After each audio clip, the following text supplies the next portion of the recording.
Well, it's a pleasure to talk to you today about the Old Testament and homosexuality. We'll be talking about different stages of the issue, and for now we'll focus on the Genesis text and a few other texts of significance with regard to the Bible and homosexual practice.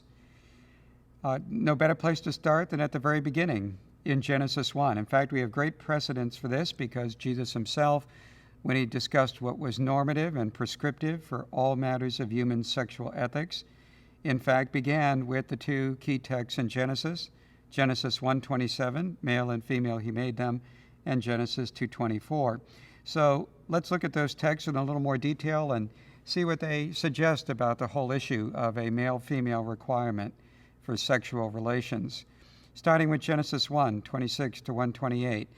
The text says, "And God said, let us make an Adam." Now, Adam there is the normal word that we use, the word that we find in the Hebrew.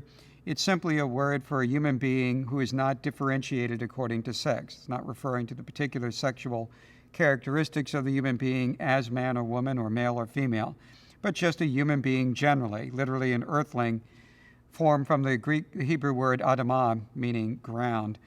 Let us make an Adam or human in our image, in accordance with our likeness, and let them have dominion over the fish and the birds and the cattle and the wild animals, and over every creeping thing.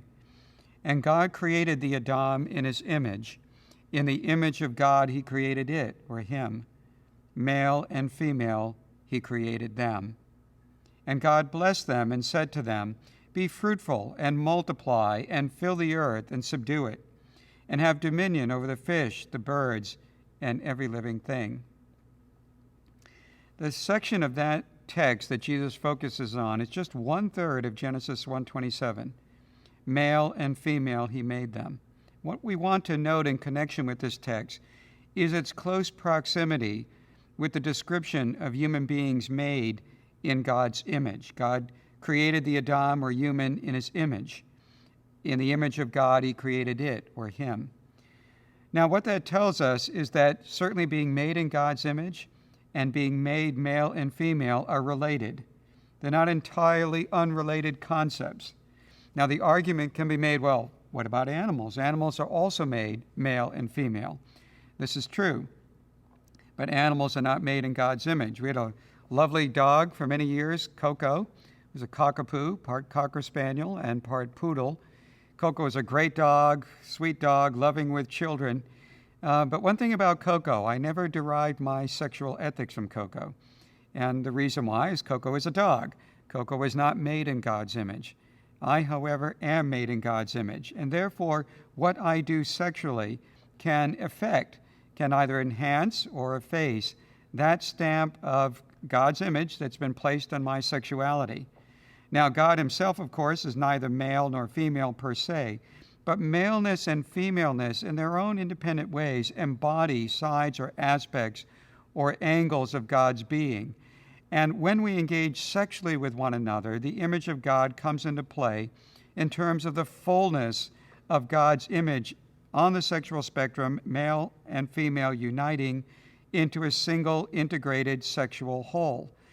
As we noted, animals are not made in God's image, human beings are, and it's saying that we've been created in God's image, and then the very next statement saying that male and female, he created them, is a way of saying that those two elements are indeed integrated.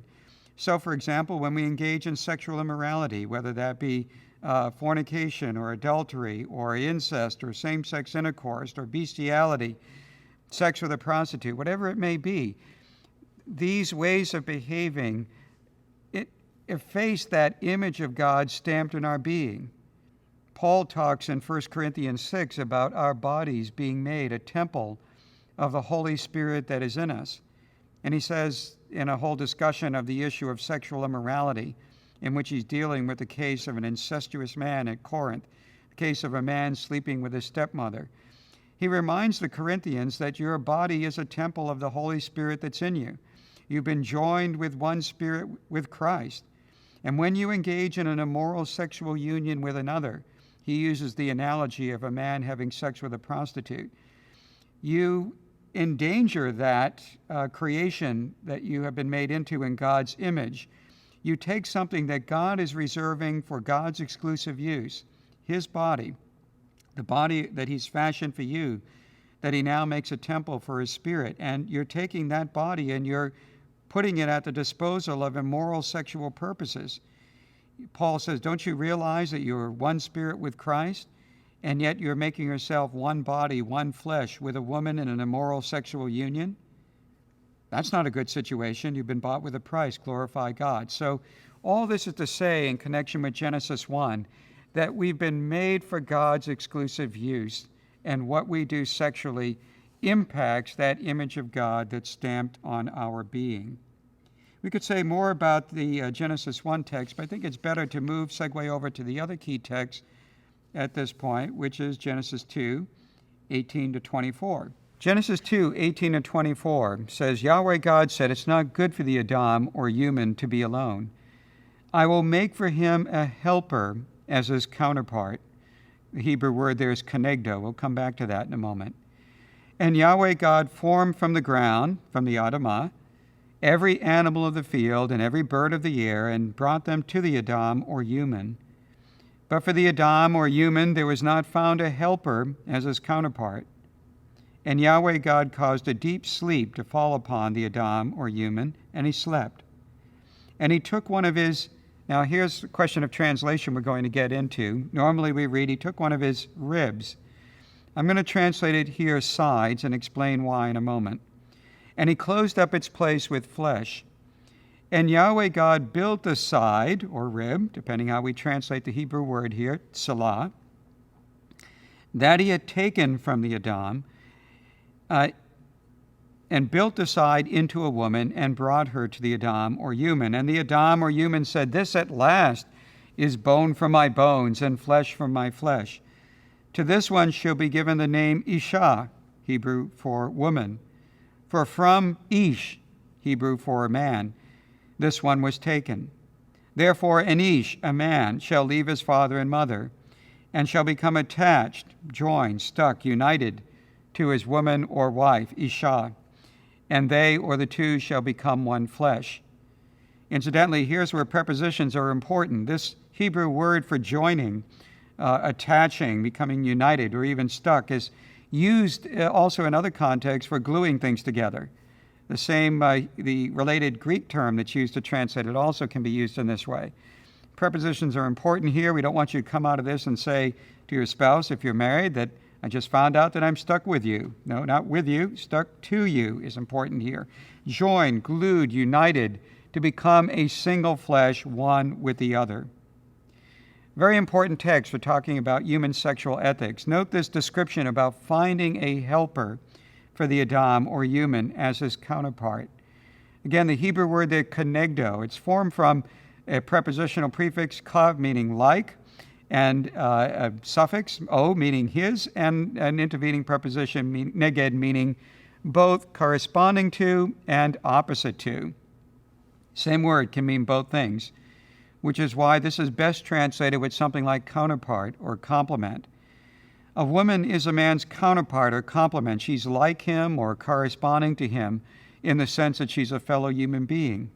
She's different or other in relation to him, in the sense that she is not of the same sex, a woman, not a man. It's a different kind of creation text than what prevailed generally in the ancient Near East. We have a creation text called the Atrahasis epic, which is a Mesopotamian story, and which talks about the creation of man and woman from different clay figurines, separate from one another, composed out of clay and out of the blood and flesh of a crucified deity, of a killed deity. Kind of a little bit of a gruesome story there, but the point of it is that they each form separately, individually, man and woman. What's different about this story as a creation text in Genesis 2 is that one is formed out of the other. That is, we have an originally sexually undifferentiated human, neither specifically male nor female, the text talks about, just an Adam, a human, a being created out of the Adamah or ground. And something is extrapolated or taken from that human, and out of that thing extrapolated, a woman is created, And thereafter, the being from whom this material was extrapolated becomes referred to as an ish, a man, because now it can be talked about as a being in distinction from another being that has been created and that carries a different gender than that original one. So here we have a beautiful illustration. This is transcendent imagery here. It's kind of hard to know how literally to take the text because it's talking about transcendent realities. But we have a beautiful image, series of symbols here for the fact that a man and a woman are regarded as each other's counterpart or complement to the other.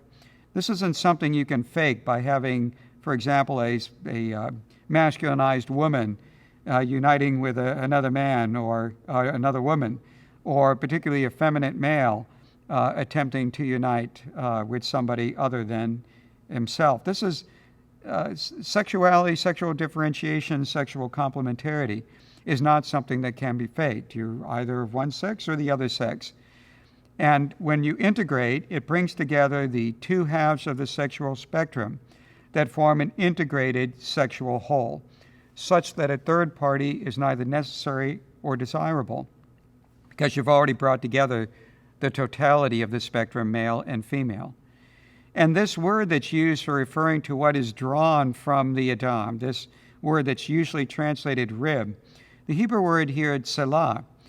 And it's interesting to note that 35 other occurrences that it appears in the Hebrew Bible, it always refers to the side of something. Once it refers to the side of a hill. And all the rest of the occurrences, it refers to the side of a piece of sacral architecture. For example, it's used of the side of the Ark of the Covenant, or of the Solomonic Temple, or of the Tabernacle, or of the eschatological temple talked about in Ezekiel. In a way, it's talking about human beings being sacral architecture. And this is connected up with their creation as sexually differentiated beings, male and female. It's a way of, again, saying what we talked about earlier with regard to being made in God's image and being distinguished male and female, that our sexuality is integrated into our creation in God's image. And here, the extrapolation of this selah, the Hebrew term, from the Adam, is a way of, again, talking about sexual differentiation as being connected up with being created in God's image. Now, we know there's a parallel Akkadian term, Mesopotamian term, that's used for an indeterminate portion of a side of something involving both bone and flesh. So we don't know exactly what extent of the portion of the Adam the text is illustrating here, but some portion of the side of the human is being extracted. And this is emphasized 4 times in the immediate context, repeatedly stated that something is taken from the Adam. And why is that emphasis being given repeatedly in Genesis 2:21-24? Because, again, it wants to make the point that man and woman are each other's sexual other half or complement. Unlike the Mesopotamian story of creation, where you start off with originally separated clay figurines of females and males, here they both come from an original one. That indicates that they find the other in the one that they were extrapolated from, or the other half of the sex that they are not. Beautiful illustration for the common language that we use of our other half. In fact, the sort of subtext of the whole Genesis 2 text, why is it that a man and a woman may become united and become a single one flesh in relation to one another? Because the whole image that's being presented in Genesis is that the two emerged out of the one flesh. Now, this has very clear implications for human sexual ethics. It means that if I want to unite sexually with another, I should unite with somebody of the sex that I am not. That is, the person who is a complement or counterpart to myself sexually. And we'll talk about this later when we talk about hermeneutics or interpretation of the biblical text. But one of the inferences here is that when we unite male and female, we're not uniting with somebody exactly like us in terms of sex or gender, but somebody who is a distinct other. And the effect of that is that the extremes of a given sex are moderated and the gaps in the sexual self are filled. This is for the health of a sexual relationship.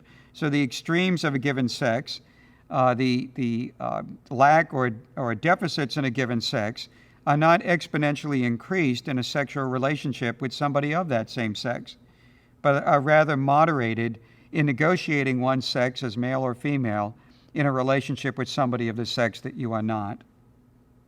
Many of you preached on marriage on June the 9th, Sunday. Thank you for doing that. There were thousands of pastors across America that participated. Thank you for doing that. But you're not too late. If you could not, for some reason, preach on marriage on that particular Sunday, pastors, go right ahead and pick a Sunday sometime very soon, whenever's convenient for you. Some of you were in sermon series and couldn't break in at that time. Others of you didn't even know about this movement, pulpitfreedom.org. Pulpitfreedom.org is the place to sign up to be a part of this avalanche of truth we're spreading across America. As much as we can, we'd like to be before the Supreme Court announces its verdict on Prop 8 or on DOMA, Defense of Marriage Act. But even if you come after that announcement, by all means do that. Why, Pastor? Is because you have the ultimate last word. That is, God does. You really don't, but God does. God invented marriage, not the Supreme Court, not a state legislature, not the federal government. Marriage was designed by God from the beginning. You know how the Bible begins in Genesis with the marriage of a male and a female, and it ends in Revelation with the wedding of a bride and a groom. And in between, Jesus says in Matthew 19, we're created male and female, quoting from Genesis. And the two complementary halves of humanity come together. And what God has put together is two become one. What God has put together, let no one rip apart. In other words, what God has defined as marriage, no court, no legislator, not even the voting public can redefine. So you, pastor, as a spokesperson for God, you have the final word. You are representing the final authority. You're representing the ultimate Chief Justice of the universe. So even though that June 9th date passed that many of us chose to preach on marriage, you're not too late. Jump right in. Pick a Sunday. Sign up at pulpitfreedom.org. Pulpitfreedom.org. Sign up there and join the avalanche of truth being released across America that helps explain the definition of marriage. By the way, anytime the government has a vested interest in trying to redefine marriage, there are three casualties that are sacrificed at that altar. One is personal freedoms. The second one is parental rights. And the third is religious liberty. The radical homosexual agenda of redefining a marriage and religious liberties cannot coexist in the same culture at the same time. There's two locomotives. They're headed at each other at full speed. One will survive when the day's over. Either the radical homosexual agenda of redefining marriage or religious liberty. Not both can coexist in the same country at the same time. One of the high-level officials in the Obama administration has said the radical homosexual agenda, they're using other words than this, they were saying civil rights of homosexuals to redefine marriage is so important it trumps the First Amendment. It trumps all religious liberty. They cannot coexist, we would tell you, in the same nation. So you have the opportunity to spread the truth of God's Word. Let's join together, all preach on the topic of marriage at approximately the same time. So select a date. Pulpitfreedom.org is the place to sign up. Thank you so much for doing that.